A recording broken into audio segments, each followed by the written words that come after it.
Après avoir vu ce titre, Google en effet a eu 8,2 milliards d'euros d'amende par l'Union européenne et je vous explique pourquoi maintenant. Allez, on y va, c'est parti. L'entreprise américaine Google a en effet été inculpée pour avoir fait du favoritisme pour elle-même. Et l'Union européenne a validé la sanction que Bruxelles a donnée en 2017 pour 2,4 milliards d'euros. Pour vous replacer un petit peu dans l'esprit, TripAdvisor et une entreprise française ont porté plainte contre Google auprès de l'Union européenne pour pratiques anticoncurrentielles. 2,4 milliards d'euros d'amende pour avoir profité de sa grande position Google pour mettre en avant son système de comparateur de prix plutôt que celui des autres et ne pas mettre sur un pied d'égalité toutes les plateformes. 10 ans après, Bruxelles penche en faveur des plaignants et 5 ans après, l'Union européenne valide donc cette sanction.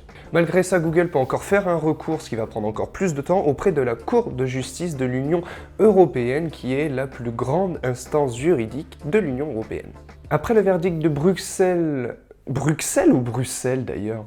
C'est un shoot de Bruxelles, donc je pense que c'est Bruxelles. Enfin bref. Après le verdict de Bruxelles, Google a dû remédier à ce problème et depuis, le géant américain TripAdvisor et le français trouvent que ça n'a toujours pas été résolu. Mais s'ils portent une autre plainte, ils vont encore devoir attendre 15 ans et plus pour pouvoir avoir une réponse. Portons notre réflexion sur ces 15 ans, justement, vous ne trouvez pas que ça fait un petit peu long? En 15 ans, Internet a évolué énormément et Google aussi. Donc résultat, Google a très bien pu évoluer et pendant ces 15 ans, Google a dû remédier à ce problème, mais en échange, il a dû en créer d'autres de problèmes. Et en effet, c'est le cas, notamment dans la location de vacances ou même dans les offres d'emploi. Google a 2 autres plaintes contre eux pour ces 2 crimes-ci, encore une fois pour pratiques anticoncurrentielles. Mais pour remédier à ça, l'Union européenne a commencé un texte de loi qui a été voté, qui est encore en discussion, qui s'appelle le DSA et le DMA pour Digital Service Act, pour Digital Market Act. Ces 2 actes ont pour objectif de dissuader les grands groupes de faire de l'anticoncurrence et plein d'autres choses, avec des amendes qui sont à un très haut plafond pour justement dissuader. Hormis le critère financier, pour pouvoir avoir la pression de cette loi, il faut engendrer 45 millions de personnes sur votre site et 10 000 entreprises qui vont faire du marketing sur votre site, sinon vous n'êtes pas éligible à cette loi. Je vous invite à vous renseigner sur ces 2 choses, la DSA et la DMA, car c'est quelque chose que quand ça passera, ça aura un très gros impact sur les firmes transnationales et sur les firmes internationales.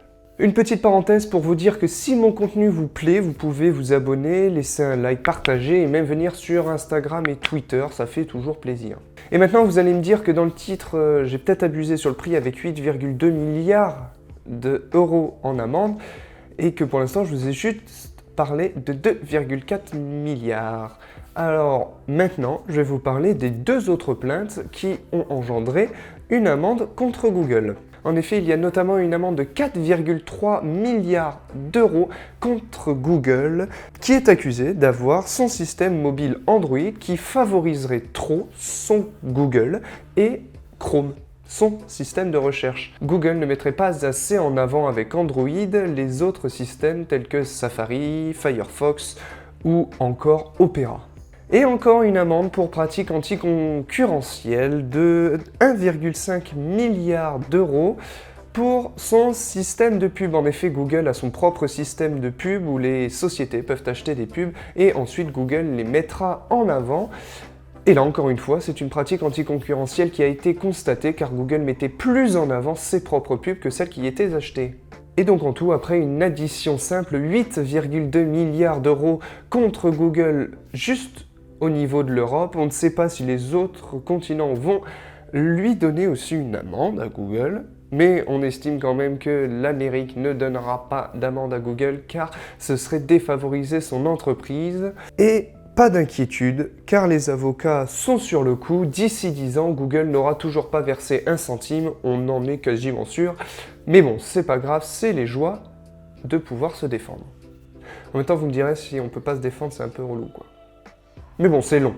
On peut être d'accord sur le fait que ce soit long.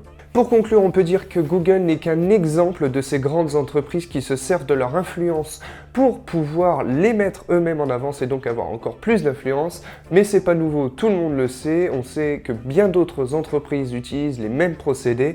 Google est juste plus grand que les autres, c'est son défaut, et est beaucoup plus visible que les autres.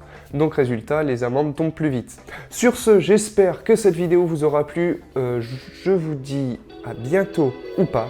Allez, ciao!